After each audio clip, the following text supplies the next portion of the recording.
Good evening, committee. Welcome to the Licence and Registration Committee on Wednesday, the 31st of January 2024.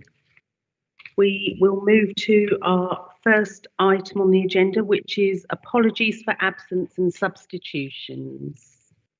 Thank you, Chair. I've received apologies from Councillor Cotlin and Councillor Cots with no substitutions. I think, Chairman, we'll record the apologies of Councillor Land for his absence. Thank you. We'll move to item number 2, minutes of the last meeting. Obviously, we need to confirm and sign these, so if we can have a proposer. Councillor David. Councillor Cousins. Thank you. We now move on to declarations of interest. Do we have any? No.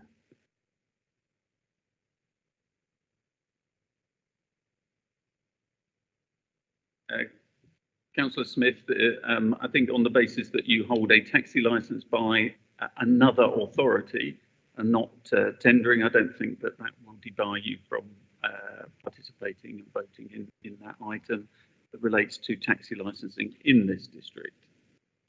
But I think it's wise that we record that you do have that interest for the purposes of transparency only. Thank you. We now move on to item 4, questions on notice pursuant to the Council Procedure Rule 38. Thank you, Chair. There are no such questions. Thank you. On to item 5, which is the miscellaneous licensing subcommittee, which you'll find on pages 5 to 6. We need to receive and note these, please.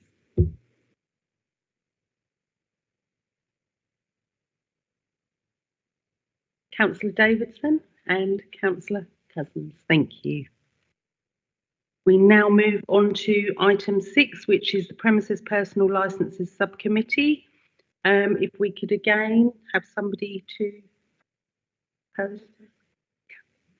Councillor Wiggins and Councillor Brad Thompson. Thank you. We will now move on to item 7, which is the report of the Director, Operations and Delivery, A1, proposed fees and charges for the caravan site licensing, housing and environment. Members will find this on pages 17 to 34. Thank you. Thank you, Chair.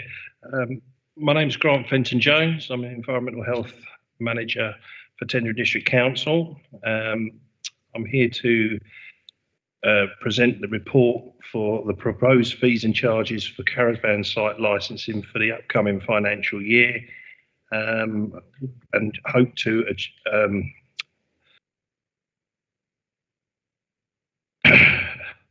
hope that the committee are in agreement with that.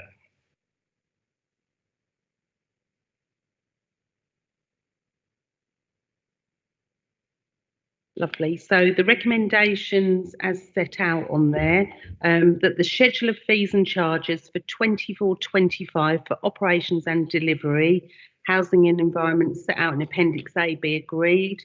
To either recommend 1, that the proposed fees and charges for 24-25 set out in column B of Appendix A be approved with effect from April 2024, and 2, the Assistant Director for Housing and Environment be authorised to publish the mobile homes, residential protected sites, fees and charges in accordance with the relevant legislative provisions.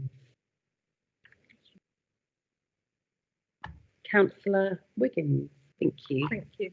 Have all these gone up by the same amount percentage-wise? Yes, the fees for the caravan licensing have gone up with a 4% increase, a CPI increase, based on the proposed rate of inflation at the start of the new financial year. Okay, thank you very much. Any other questions from members? Councillor Davidson.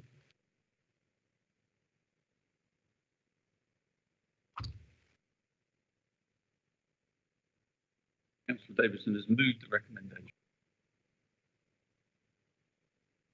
And seconded by Councillor Thompson. Everybody in favour of the... That's everybody. Right, so we will now move on to item number 8, which is the report of the Director, Operations and Delivery, Housing Environment, proposed fees and charges for animal and beauty licensing.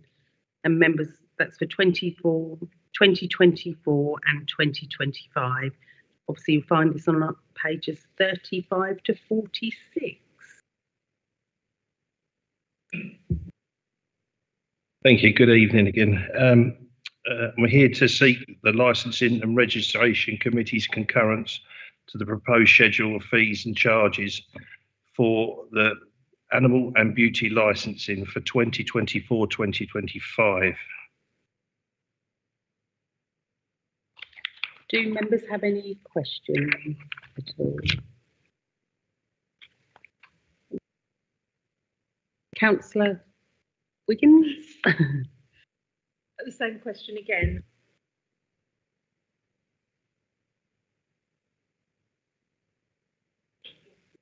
Yeah, 4%. Thank you. If there's no, Councillor Casey? If we go to the recommendations, it's recommended that the schedule of fees and charges for 24-25 for operations and delivery, housing and environment set out in Appendix A be agreed. It's recommended that number 1, the current fees and charges in place since April 2023 are set out in column A of Appendix A. And 2, that the proposed fees and charges for 24-25 set out in column B of Appendix A be approved with the effect from April 2024. And 3, that the Assistant Director for Housing and Environment be authorised to publish the animal and beauty treatment licensing fees in accordance with the relevant legislative provisions. A proposer, Councillor Dan Casey. And seconder, Councillor Bill Davidson. All members happy with that? Yep.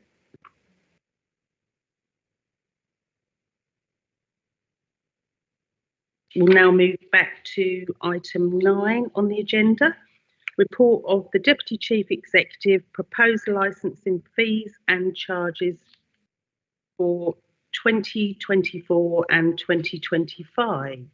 You'll find those on pages 47 to 60. Thank you, Chair. This report is to seek the committee's approval to the schedule of fees and charges for 24-25, the licensing applications, responsibility under the Democratic Services and Election Team, the licensing section. The schedule of fees can be found in Appendix A.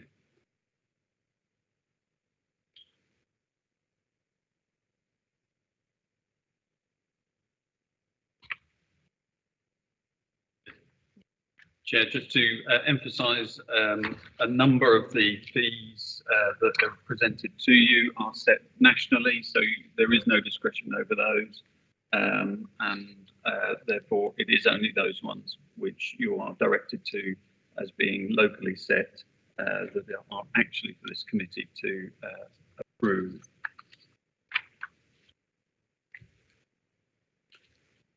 Do members have any questions before we go to the recommendations? So the recommendations, it's recommended that the proposed licensing fees and charges set out in Appendix A be approved with effect from April 2024. There is a note on those which you can see. And 2, that the licensing manager be authorised to publish the Hackney carriage and private hire licensing fees in accordance with the relevant legislative provisions. And 3, that further to 2 above, the Head of Democratic Services and Elections be authorised to consider any objections received and determine the final fees payable in consultation with the chairman of this committee. Do we have a proposer? Councillor Thompson and Councillor Cousins seconder. All in favour? Thank you, committee. We will now move back to item 10 on the agenda, which is the report of the Deputy Chief Executive, A4, Government Best Practice Guidance to Licensing Authorities Update. This council's taxi and private hire licensing policy.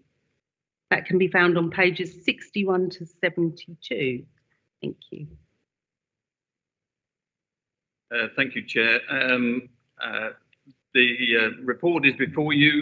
You will recall that this committee has overseen the development of a comprehensive and cohesive licensing policy for taxi licensing.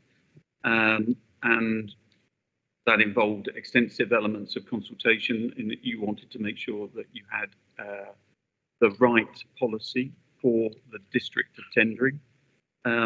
In that whole process, we reported to you that there had been central government proposals to refine and revise its best practice document, its best practice as advised to licensing authorities. But we were waiting for the outcome of that process. I think it was 7 days after the final decision to adopt this district's cohesive and comprehensive policy, the government then released its response. So we were waiting for it throughout the whole process of our deliberations. And then 7 days afterwards, the government then announced it out of the blue.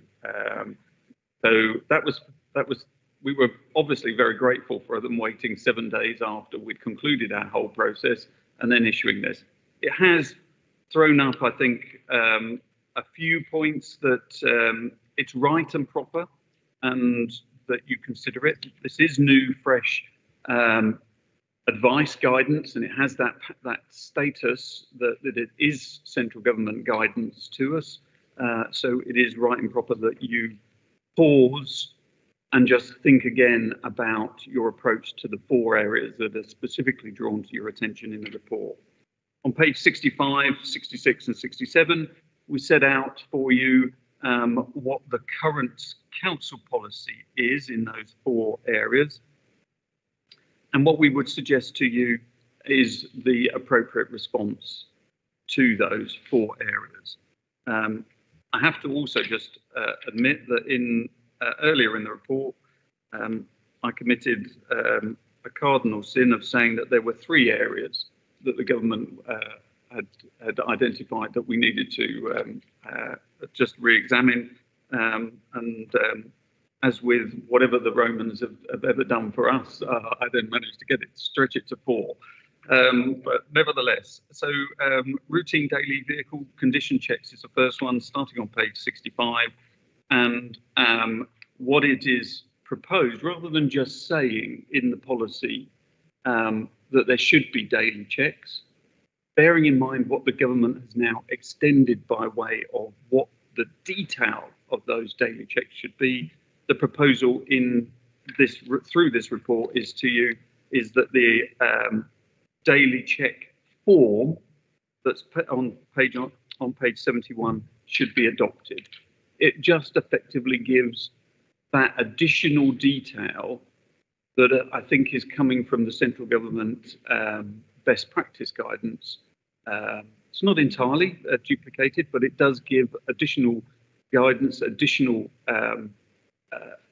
elements of what should be in a daily check, and therefore that seems to be the appropriate response to what the government is saying. So the appendix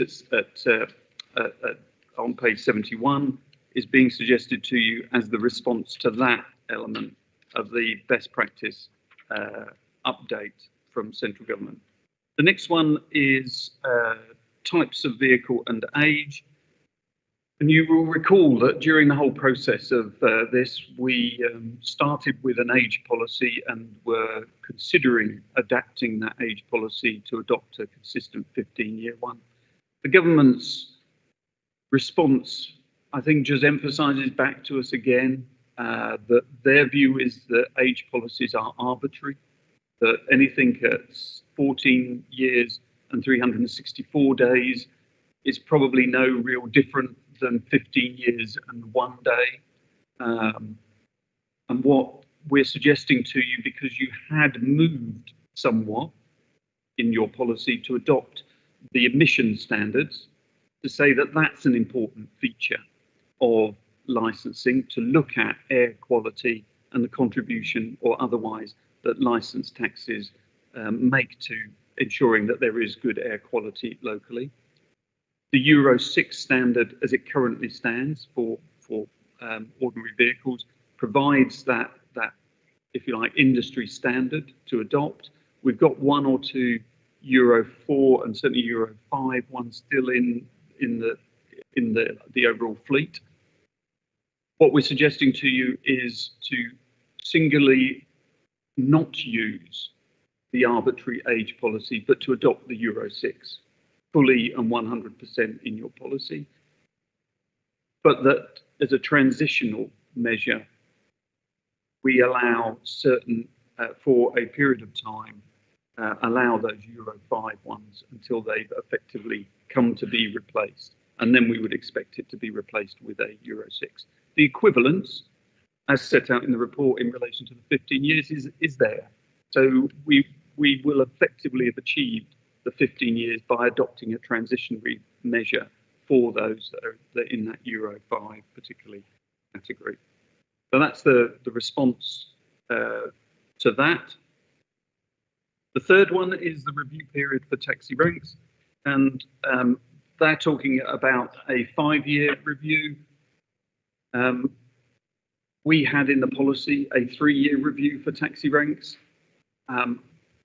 You know, it's one of those ones that really it doesn't matter overly. The purpose was to ensure that there is a routine mechanism of reviewing taxi ranks. They don't just exist there cast in aspic and never reviewed ever again.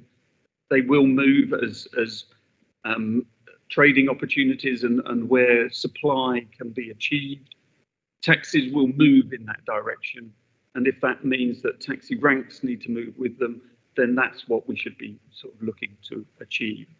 During the lifetime of this policy, there will likely be only one single review. So I'm suggesting to you just that you'll keep it at 3 years, and that we'll bear in mind for the next policy, after the transition of that 5 years, that you then look at whether you then make it a 5-year review of taxi ranks. You'll have the experience of having gone through a taxi rank review, and then as you approach the next policy, determine whether you want to just say, well, let's now make that 5 rather than keep it at 3. So I don't think there's anything to be lost by continuing with it. We did go through that consultation, and in some ways, I think we owe it to those people that we consulted with to try, wherever possible, to try and keep to the policies that we consulted upon. The last one is on the penalty point system, and that is we talked about a 2-year effectively period, and central government has been talking about a 3-year period for those penalty points. Here, my recommendation to you is that actually we move with government.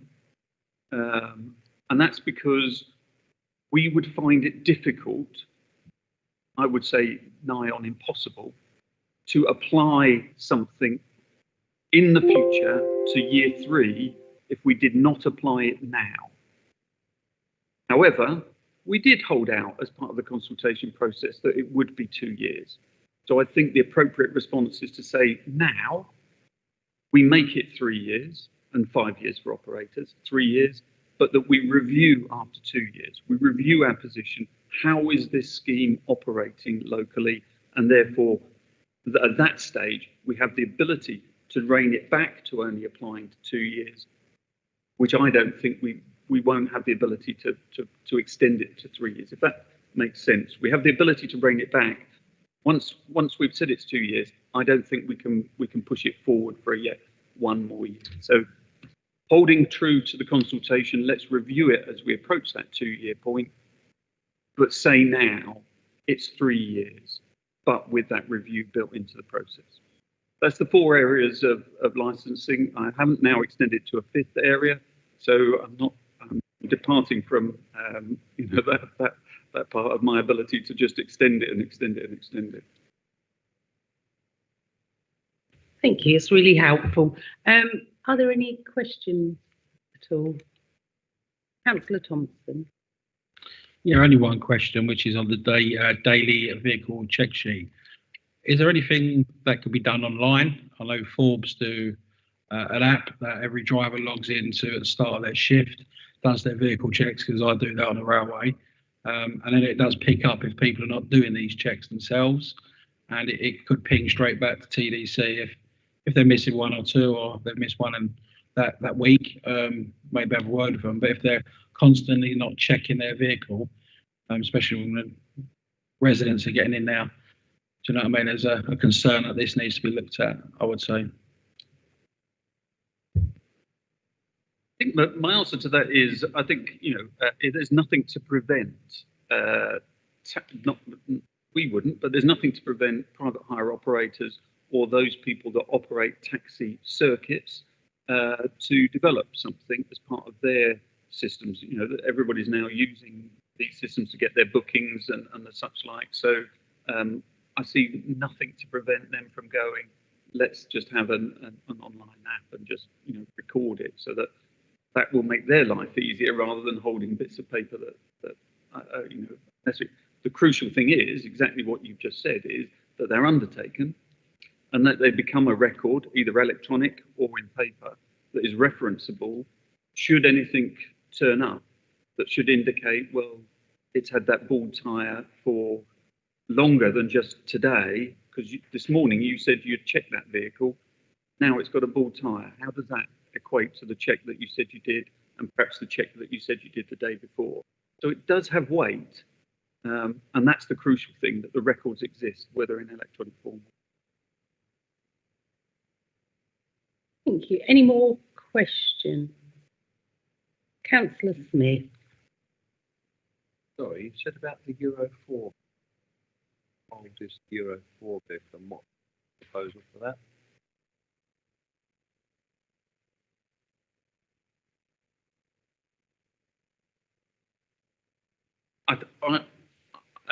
If on the basis my recollection was that we do have a Euro 4, that we'll be looking at that, and it may well be something that comes before the miscellaneous licensing to deal with. It may well be that it's replaced. It may be that I was just looking at data that needs to be. The fundamentals are Euro 5s. We can definitely see the Euro 4. I think should have been off the road, but we might need to just do a check on that one individual vehicle. Councillor Wiggins. With reference to the daily vehicle checks, how long would they have to be kept for?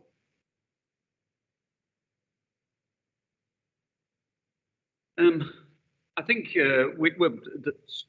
straightforwardly, nothing is said about that. So as we implement this policy, and you will see at Appendix A, there's plans to implement the whole policy, we will need to set out that retention period. I mean, it's got to be sufficient that, as I say, that you can check back and go, actually, that it's now a bald tyre.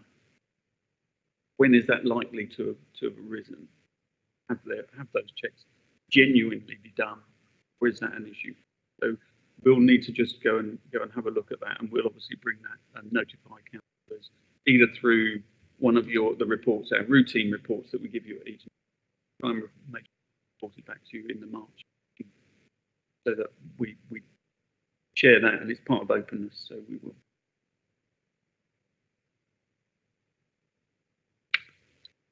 Any further questions from the committee?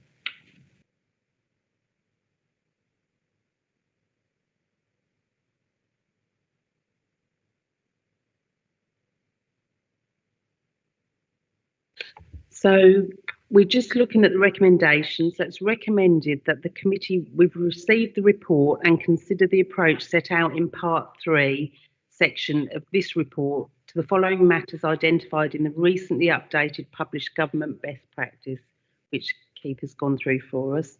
So the first one was the daily licensed vehicle checks. The second one was the age policy for licensed vehicles. Third one was the review period for taxi ranks. And the fourth one was the penalty point scheme. And that if satisfied, we record that the committee agrees to the course of action set out in part 3, section of this report, to the matters referenced above, and otherwise agrees to the implementation programme for the taxi private hire licensing policy as set out on Appendix A of this report. Are all members happy with that? Jim, just to, I think we'll record the issue about, as part of that decision, about the retention period coming back to you, just for you to be advised of that. And I waited until you'd made that decision about adopting those recommendations to tell you that the portfolio holder has been consulted on these, and he consents and agrees to the course of action as well. So I didn't want to influence you.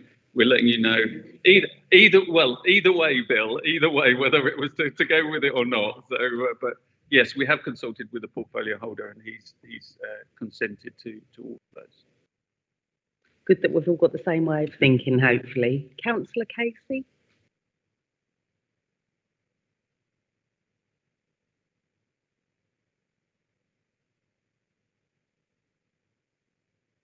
If we could have a proposer, which is Councillor Casey, seconder, Councillor Davidson. And we all had our hands up, so we better do it again. There we go. That's just a compliment. Lovely, thank you. Right, we'll now move on to item 11, which is the report of the Deputy Chief Executive, A5, various licensing provisions, applications approved under delegated powers, on pages 73 to 76. Thank you, Chair. This report is just providing committee with an update quarter 4 of the licensing figures, and you can find that on pages 74 to 75.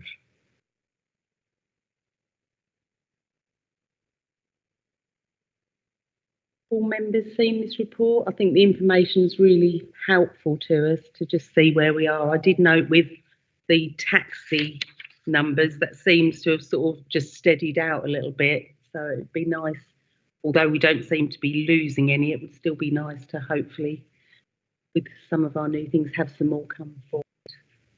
Are all members happy with that? Yeah, I was just going to say that we've now moved, and you're seeing it now, the full quarter by quarter figures, so it can make some sense. What we're now looking at doing is reflecting not just the current quarter as we now move forward, but what that quarter would have been in the previous comparative period as well. So you'll be seeing that enter into these reports. So as you're saying, not just, are you looking at 287 Hackney carriage drivers in Q3, but as you move into Q4, we'll also be reflecting to you in that next report that compares with 280 in 2022. So trying to make sure that you've got that best information possible. We are also looking at things like the personal licenses, which is just literally an ever increasing total. And in some ways, we just want to have a look at that and whether we record to you the number of applications for personal licenses each quarter. So again, just make sure that you're getting the best information possible that we can, just about how things are going as to total numbers of licenses. Finally, I would just point to you that the bit above the recommendation, which is that at your next meeting, our intention was our intention is to report to you how we've done against the routine inspections schedule. For those that have been on the committee that full year, this time last year, you approved a routine inspection regime, and we want to just report back to you how we've done against that, and then a refined version for 24-25, so that we'll be inviting you to approve that. So it's about making sure that our resources as a routine are dedicated where you want them to be dedicated. We'll always have to respond to information that comes in, and that's not intended to be covered by the routine inspections, but routinely outside of that, in those sorts of investigations, what are we doing? Therefore, are we directing our resources in the right area? So we'll be bringing that back to you, and we'll continue to do that year in, year in, so that you can direct us and go, I think you've got the enforcement effectively or compliance regime right, or this doesn't seem to be working, spend more time in this area on compliance, therefore consequentially spend slightly less time in areas. And that will have an impact on fees. If we spend more time on taxi licensing and less time on sex establishment licensing, then that will have an impact on the license fees that we charge. I'll leave it there. Lovely, thank you. Any more questions from anyone? So obviously the recommendation is that our committee notes the information set out in this report. If you're all happy to note that. You want a proposal? Yes. Well, Proposer to note it? Yep. Brad Thompson and Andrea, councillor. And we will now move on to item 12, which is the date of the next meeting, which will be on the 25th of March. Members? 6:30. At 6:30 start. Yep, same as this evening. We now move on to item 13, which is the exclusion of press and public. The committee is asked to consider passing the following resolution: that under section 100A(4) of the Local Government Act 1972, the press and public be excluded from the meeting during consideration of agenda items 14 and 15 on the grounds that it involves the likely disclosure of exempt information as defined in paragraph 1 of part 1 of schedule 12A as amended of the Act. So can we move those on block, if you're all happy with those? Proposer, Councillor Bill Davidson. Seconder, Councillor Wiggins. All in favour? Yep. Lovely. The meeting is now closed. Thank you, committee.